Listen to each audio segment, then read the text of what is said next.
Hey everyone, welcome to another tips and tricks kind of video. Today we're going to be focusing on hair. Some hair care tips, mostly about making your hair more voluminous and silky and soft. So I'm going to go over a few tips for you. I also tried out a couple of these. I wanted to try out an additional one, but it just didn't seem very comfortable for me. You'll know what I'm talking about when I get to it. So let's get right into this. Our first tip, and one that I did try out, is mixing 1 tablespoon of baking soda with 1/4 sized blob of shampoo. I didn't really measure the shampoo amount, I don't think, too well. I just kind of poured it in. And you mix it together and you use it as you would a normal shampoo. Now, I'm not somebody who normally likes really gritty things in my hair, and this was a little bit gritty and had a different texture than, of course, I'm used to. And it kind of reminded me of like a scalp kind of treatment product. But I will say, afterwards, I felt like the results were pretty darn good. So I was impressed with that. Would I continue and do it again? Probably not. But again, it was just like a consistency thing for me. The texture in my hair, I just didn't love that. Let me know if you've tried this trick and what your experience was. Do you do it regularly, or is it just not for you either? This is supposed to help remove buildup in your hair. I can understand that because of, you know, the grit kind of exfoliating your scalp. And it's also a good weekly clarifying treatment. You can also just use a clarifying shampoo if you don't want to DIY it. And that relieves all of that weight that was on your hair from all that buildup. A little side note for this is you can also add this to your bath gel, and it will turn your bath experience into a soak bath for itchy skin. That's great. So there we go. You kind of got 2 tips in one there, one for your hair and one for your body. Here's another one that I tried, and these are kind of like tips and tricks of things that you already have in your kitchen that you can use as like hair care remedies and things like that. This one is to mix 1 raw egg with 1 tablespoon of shampoo. Now again, I didn't follow the 1 tablespoon shampoo. I just squirted it in there and mixed it together and kind of guessed at the consistency. I actually put it in a mixing bowl, as you can tell, and I dumped it using the mixing bowl onto the top of my head. And because it's more of a thicker, gloopy consistency, because you have egg in there, it kind of like, some of it got on my hair, but the rest of it kind of ran down my back.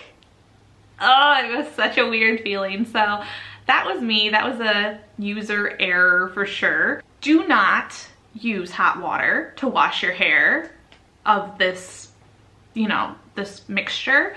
And it says that you can, when I read this, it says you can use like lukewarm water or like medium temp water. Don't even do that. Use cold water, because you will have some scrambled eggs going on in your shower, whether it be in your hair or in your tub or the bottom of your shower or whatever in your drain, because I used lukewarm water halfway through. I used cold water at first, thank goodness, so it didn't get in my hair scrambled eggs, but I turned it a little bit warmer afterwards, and the bottom of my tub, yeah, I had a little bit of scrambled egg situation. I did kind of have a feeling something would happen, so I had something over my drain to catch everything, which kind of made it a little more gross because then I could see the scrambled egg. I know. Okay, we're not going into detail there.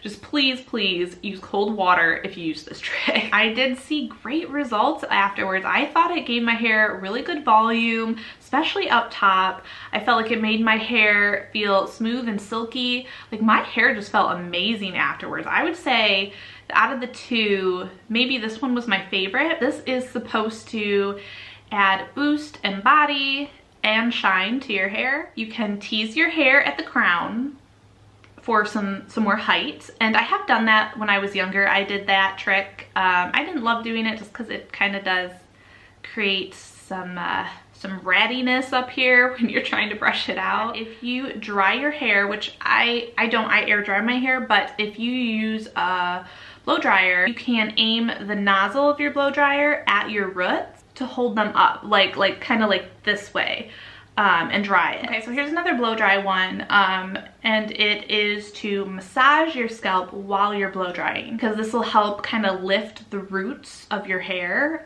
which will give you more volume. We've got a couple of the blow drying tricks here. Is to, while blow drying, use a big round brush this way with a round brush, and that is going to lift your roots up as well and give yourself a lot more volume on top also. So I feel like this is kind of an obvious one, but I did try it out and it works okay. I think it works great when you have like oily hair. That is putting dry shampoo along your scalp.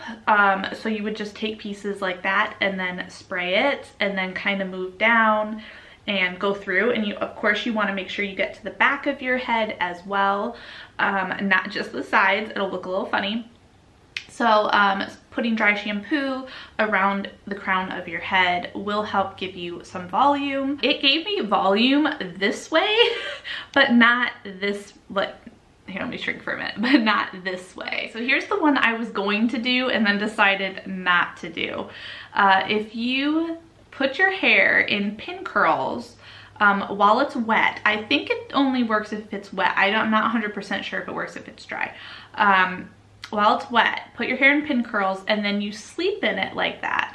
You can put like what they call it, a hair cap, scarf, or something like that over your head, so when you're sleeping it kind of keeps it together. I didn't have, one, enough bobby pins. Two, I think that would be a little uncomfortable for me. I move around a lot when I sleep. So this tip is to apply conditioner just to the roots of your hair and not to the top of your hair. And this does work. This definitely works. I will say that for me, I do kind of feel like I need the conditioner up here just so I can get through my hair with a comb afterwards. But I do focus on my ends first, and then whatever little bit is left over, I will then run through the top of my hair. Let's go on to another one that I tried out. It's to put your hair in a high ponytail, like at the top of your head, and then go to sleep. And then in the morning you take it down, and it's supposed to give you lots of volume because all of your hair was pulled up, and so when you bring it down, it's supposed to, you know, that's how it's supposed to work. I did try this out, and honestly it didn't work the greatest for me. Because I have curly hair, what it ended up doing was kind of making everything up here flat or weird waviness, and then the rest of my hair was curly.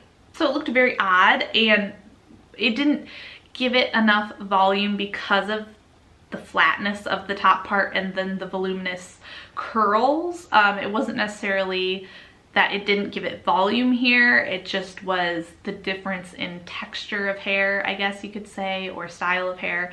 I could see this working out great if that isn't something you have to worry about. Okay, so this is one that I have done before, like kind of in a pinch, and I think most people do, to flip your head upside down a couple of times to give yourself some more volume.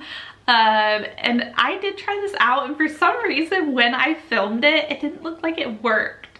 But I know I've done this before and I know it works, so you know, it is what it is. This is an easy, quick tip. If you are heading out the door and you just need to like get some volume back, you just whip your head like that, and there you go.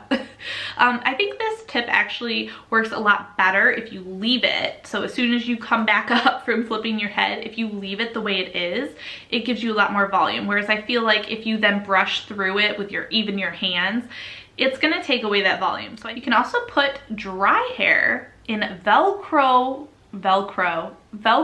rollers and leave it for 30 minutes, and that should give you some volume as well. So that one is for dry hair instead of the wet hair like the pin curls one. Those are all of my tips, tricks, and hacks for hair, getting it more voluminous, shiny and smooth. I hope you guys enjoyed this video. A lot of these, again, weren't things for my specific hair type, but I still wanted to share them with you, and it was kind of fun trying out different things and just seeing if they worked or not. That's kind of the point of these videos, is to share some informational tips and tricks with you, but also just to test it out myself and have fun with it. It doesn't mean they always have to work out, but yeah, I hope you guys enjoyed this, and if you have any tips and tricks that work for you and your hair, let me know down below. Let us all know. You know, I could use some more tips and tricks. Also for my hair, I don't do a whole lot with my hair, so I will take any advice and try it out also. And if you have learned anything from this video, you know, let me know what you are going to try out that I may have shared with you. And I will talk to you all later. Bye.